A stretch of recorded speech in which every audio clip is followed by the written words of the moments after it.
परवा भिगवण या ठिकाणी जी तरुणीची तक्रार आली त्या संदर्भामध्ये जो गुन्हा दाखल झाला त्याच्यामध्ये सातत्यानं पोलिसांच्या संपर्कात राहून त्याचबरोबर त्या मुलीच्या मामांच्या संपर्कात राहून तिच्या नातेवाईकांच्या संपर्कात राहून सातत्यानं त्या कुटुंबाला मदत करण्याचा प्रयत्न आम्ही सगळ्या प्रशासनाने केलेला आहे।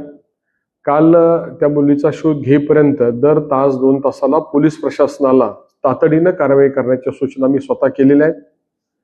काल जे काही मुलगी मिळाल्यानंतर आज जे काही त्या ठिकाणी आरोप झाले त्या संदर्भामध्ये मी एवढंच सांगेल की या सगळ्या परिसरामध्ये काम करत असताना सामाजिक जाणीवेने आम्ही सगळेजण काम करतो आणि त्यामुळे कुणी जर काही आरोप करत असेल तर मला एक निश्चितपणे मी नमूद करेल की मला एक मुलगी आहे, माझ्या घरात महिला पदाधिकारी राहिलेले आहेत, त्यामुळे महिलांचा प्रश्न कसा हाताळावा याची जाणीव मला आहे।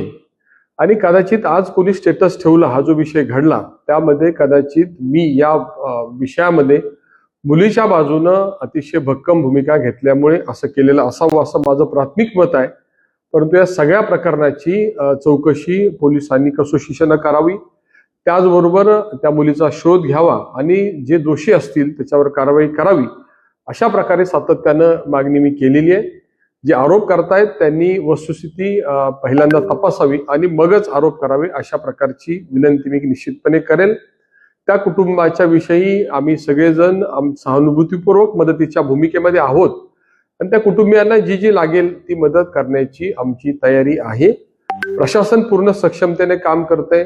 काल रात्रीपासून त्या ठिकाणी त्या मुलीची समजूतही घालण्याचा प्रयत्न हा प्रशासनाकडून होतोय आणि त्या कुटुंबाला जो पाठबळ आहे ते देण्यासंदर्भामध्ये आम्ही सगळेजण कटिबद्ध आहोत।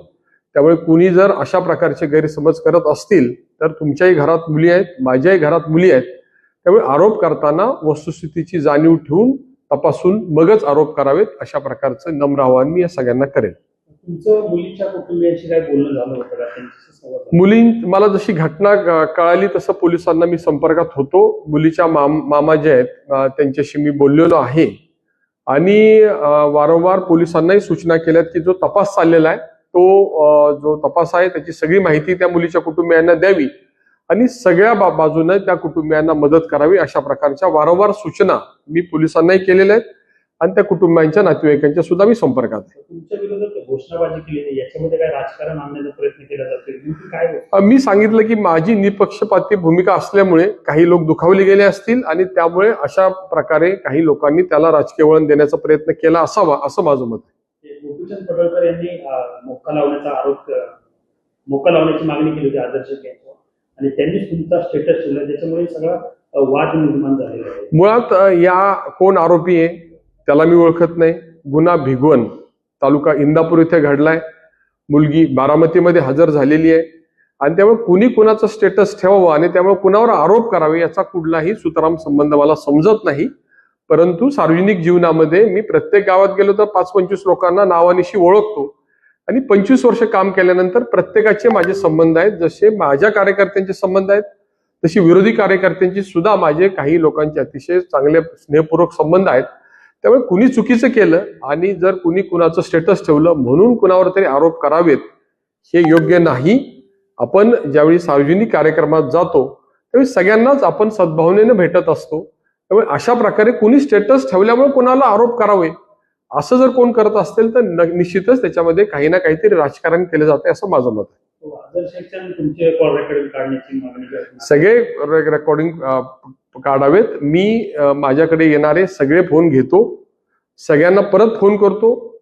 माझा फोन जवळपास 14 तास सातत्यानं चालू असतो, त्यामुळे लोकांना मदत करण्यासाठी मी सातत्यानं फोनच्या माध्यमातून भेटीच्या माध्यमातून संपर्कात असतो।